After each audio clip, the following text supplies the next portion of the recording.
Okay. Now, there are two words in the Hebrew, for example, for virgin. Beth Ula and Alma. Now, there's one word, though, for a pregnant woman that they never told me was in Isaiah as well, and it's Yolda. But I have heard the Jews say that there's no other word for virgin but that one in Isaiah 14, 7:14, right? I don't know. And that there ain't a different word for a pregnant woman as well. Right. Because they say Mary was a virgin, right? And refer to Isaiah 7:14 to do so. But then I heard the Jews would say, well, that's the only word for virgin in the Hebrew. Right. Think about what they mean. No, it's not. Yolda also means a young pregnant woman about to give birth. But why don't the Christians point that out? Because in the passage it talks about the Lord itself crying as a woman in travail, giving birth. And even Jesus himself said, when a woman gives birth, right, or in travail, she again, when the child is born, is happy. You know what I mean? That the child is born, right? And has her child. Right. That too. Now, why, though, don't they tell you, the Christians, by the way, what this passage means? Because it's the Lord itself saying it, right? Now, like I said, it uses key words here. One of them is Gabor, which is GBR, similar to Gabriel. But it's different too. It also has, I think, Volve in it, right? Or something like that, right? Maybe. Or it might just be GBR. Now, Gabriel is GBRL. Right. In the Hebrew, because they only have consonants originally in the Hebrew. And the vowels probably trace back at least to the time of Jesus, I guess. Vowel points, right? Anyway, probably. They use noun, too. I guess, right? Now, see, the Jews have their language, though, with the Bible as well, and it's through the Bible they have their current language as well.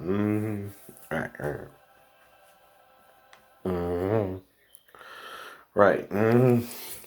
Now, I read you the last part of Ezekiel first. Why? I'm pointing out that, again, they never showed me this in Sunday school class. Ezekiel was told to cook his food over dung, right? First of a human being and then of a cow. Right. Well, why am I pointing that out? I'm making up a story that I ate a potato chip with poop on it, right? I'm playing with you. You don't know that happened. Fool. But it coulda,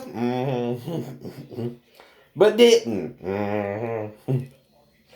Alright, let's read chapter 4 for you. Thou also, son of man, take thee a towel and lay it before thee, and portray upon it the city, even Jerusalem, and lay siege against it, and build a fort against it, and cast them out against it.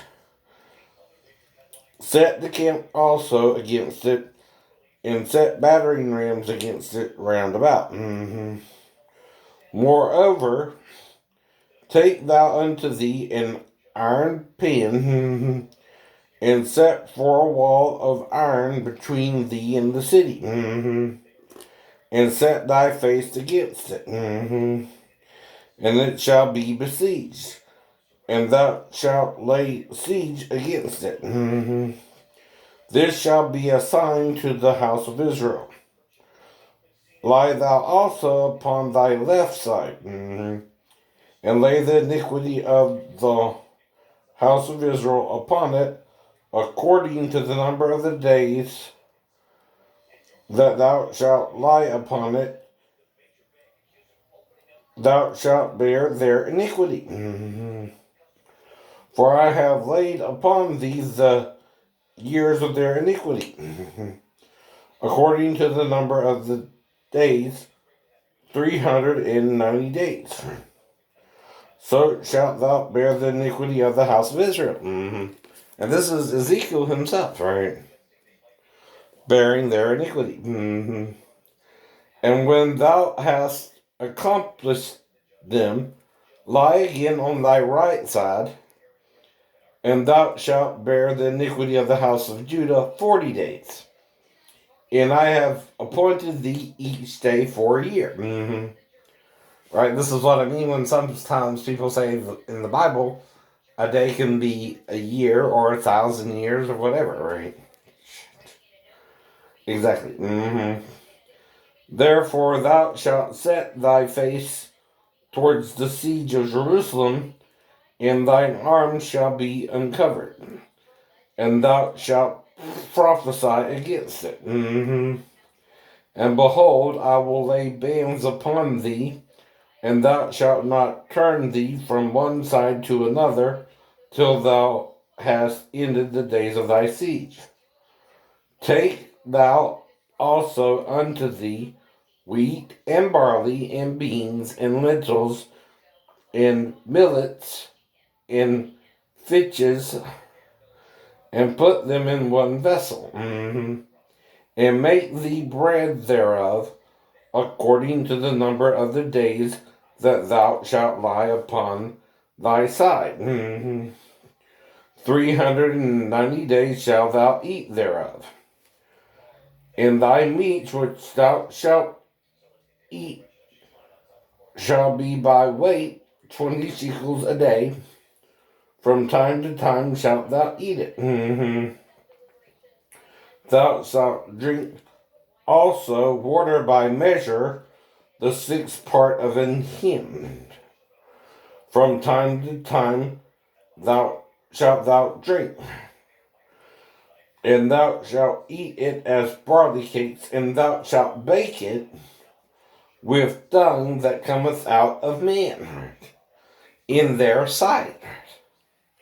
So like I said, no one's really pointing all this out. You know what I mean? And that's the point I'm saying. How does human waste burn? Is it even possible to burn it? I don't know. I wouldn't cut my food on it. Anyway, nor would I really give my brother a chip with shit on it, but you know what I mean. It's the whole point of the story. You don't know that's true either, or what the fuck he's even talking about there. But okay. He said it happened though. I don't know. But it sounds crazy, okay, to do that, right? Right? That don't sound sane. That don't sound like something a normal man would do. Does that even sound like the Lord? No. My God is a rational, loving, and caring God. That sounds like he don't know the difference between the voice of the devil and the voice of God, in my mind. He had no common sense to realize that half of that message was he was condemning Israel and himself for sin. Because they're not teaching the whole truth, right? There are things in the world you don't know of as a man, right? And you have to look into to find out if it's true or not, like hermaphrodites, like I keep telling you. You're not going to wake up one morning and they really do a special report on hermaphrodites, even though they're really human beings. And here's why. The only way they can exist is sexually if Satan and the angels are hermaphrodites in heaven. Well, someone's not wanting you to know that knowledge. Unless you saw the movie The Prophecy with Christopher Walken and Elias Cotes. You don't even understand that, though, either. I know they kind of mess with the image, too, of God, and the angels, They make you think they look more like a man. They look like a man. No, they might also, some of them might look like a woman. Uh-oh. But they're still not a woman or a man. They're a spirit made flesh, They're a representation similar to the sun to the earth. That's why, again, they're considered flames of fire. Right? They're more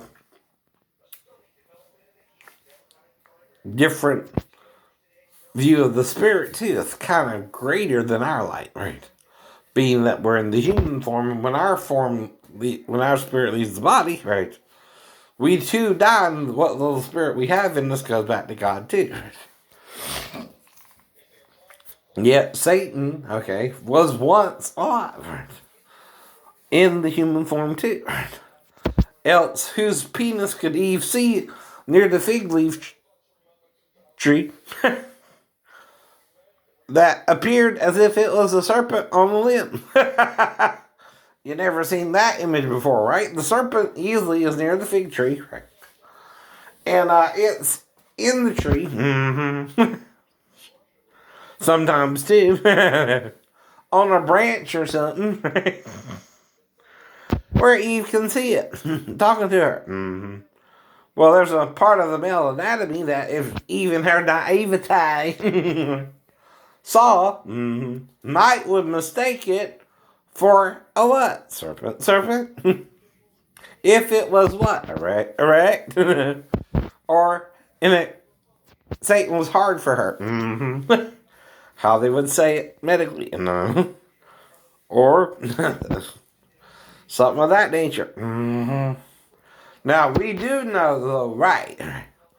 Can a serpent speak? Not even today. Right. If you're hearing a serpent speak, you cuckoo for Cocoa Puffs. That's right. You're not listening to common sense and reason anymore, but the devil itself.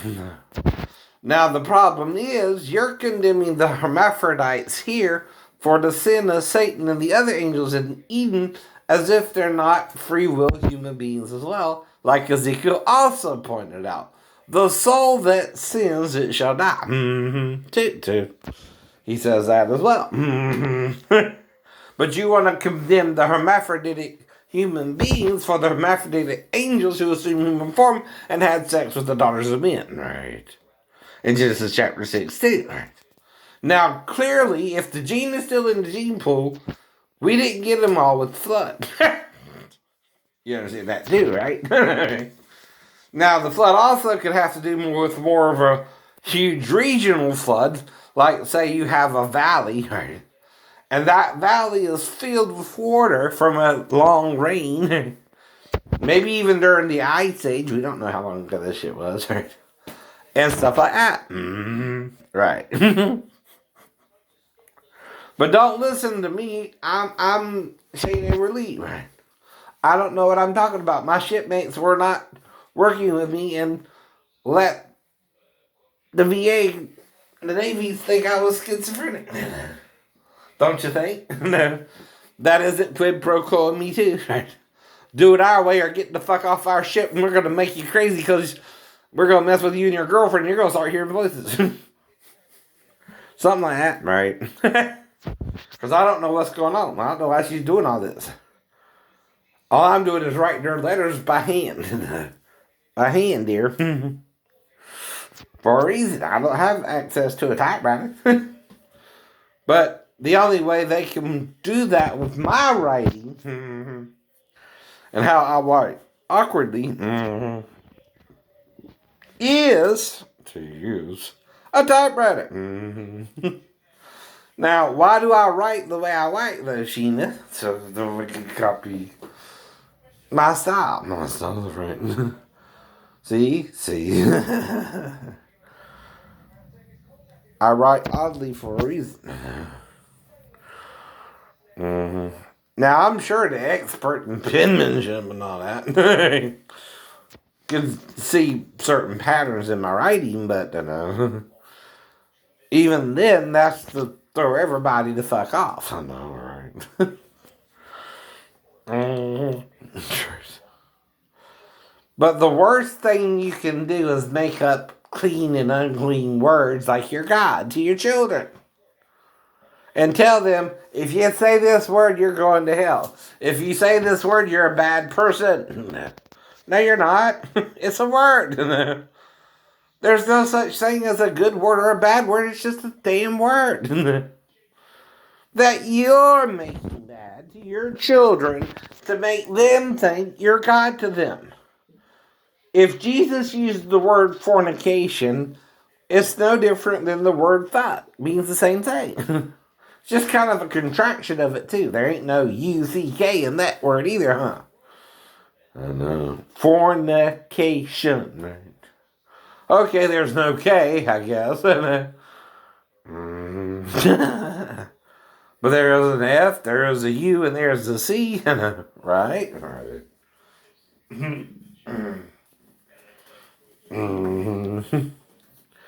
Now, the thing is, though, a hypocrite will condemn you for saying the word fuck, but still say you're fornicating. Same thing. That's a hypocrite, dumbass, right? The word means the same thing. In fact, what it really is an acronym for fornication and lawful carnal knowledge. I know.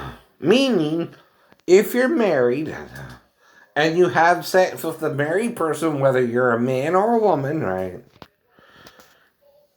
That's fornication or fucking. That's what the word means. And it is not a sin to say that word any more than it is to say fornication. It's just a simpler way, a shorter way to say it. Please. And you want to send people to hell for it? Okay. Like that's right. Right. It's not. Bye.